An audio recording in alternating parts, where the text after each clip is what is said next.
جو اللہ رب العزت چاہتا ہے ویسا ہو جاتا ہے،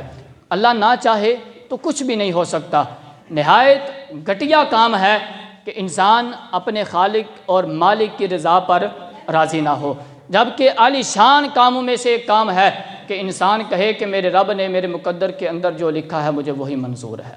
یہ ایک نہایت عالی شان کام ہے، اور اللہ تعالیٰ کی رضا پر راضی رہنا جیسی مثال حضرت سیدنا امام حسین رضی اللہ تعالیٰ عنہ نے دی ہے، کائنات کے اندر ایسی مثال ہمیں کوئی نظر نہیں آتی ہے کہ کربلا کے میدان کے اندر حضرت سیدنا امام حسین رضی اللہ تعالیٰ عنہ کی عمر شریف ابھی بہت چھوٹی سی تھی کہ سید عالم صلی اللہ تعالیٰ علیہ وسلم نے ان کی شہادت کا تذکرہ کر کے فرمایا، اور محبت کے سبب آقا کریم صلی اللہ تعالیٰ علیہ وسلم کے چشمان عالی شان سے اشکوں کی برسات بھی ہوئی، اور مولا المسلمین سمیت تمام صحابہ کرام، حالانکہ آپ کی والدہ ماجدہ رضوان اللہ تعالیٰ علیہم اجمعین کو بھی پتہ تھا کہ میرا یہ بیٹا کربلا کے میدان کے اندر شہید ہو جائے گا، اس کے اوپر بڑا ایک مشکل وقت آنے والا ہے، لیکن نہ میرے مصطفیٰ کریم علیہ السلام نے دعا فرمائی کہ کربلا کا معاملہ ٹل جائے، نہ سیدہ فاطمہ نے دعا فرمائی، نہ آپ کے والد ماجد نے دعا فرمائی۔ حضرت سیدنا امام حسین رضی اللہ تعالیٰ عنہ اور آپ کے رفقا کو کربلا میں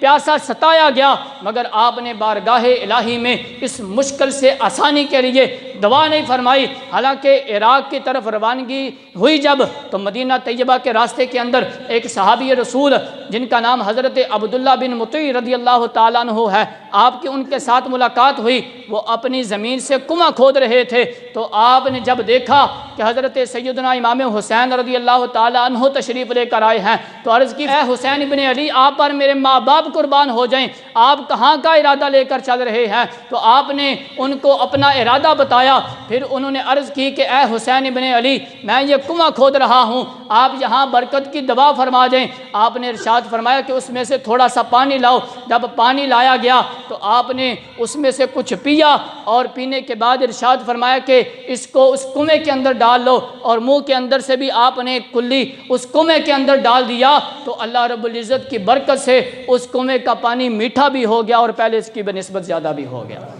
حضرت سیدنا امام حسین رضی اللہ تعالیٰ عنہ کی شان یہ ہے کہ میدان کربلا کی طرف جاتے ہوئے مدینہ طیبہ کے راستے کے اندر برکت کی دعا فرمائی، اور اللہ نے اپنی رحمت کے ساتھ اس کنویں کے پانی کو میٹھا بھی کر دیا، اور پانی جو ہے وہ پہلے کی بنسبت زیادہ بھی ہو گیا۔ لیکن اس کے باوجود حضرت امام حسین رضی اللہ تعالیٰ عنہ نے اپنے لیے کچھ کیوں نہیں کیا؟ دراصل رب تعالیٰ کی مشیت یہ تھی کہ وہ اپنے پیارے بندے حسین ابن علی کی استقامت اور ثابت قدمی کا امتحان لینا چاہتا تھا، اور اسے دنیا کے لیے سبق بنا دینا چاہتا تھا کہ عبودیت اور بندگی کا کمال یہ ہے کہ بندہ اپنے مالک کی مشیت اور رضا کے سامنے اپنی چاہت اور مرضی کو ختم کر دے، اور کہے کہ اے مالک جو تیری مرضی ہے میں اس کے اوپر راضی ہوں۔ عارف کھڑی میاں محمد بخش عارف کھڑی رحمۃ اللہ تعالیٰ علیہ نے فرمایا تھا نا، قوت ہوندیاں زور نہیں لایا، بیٹھے من رضائیں،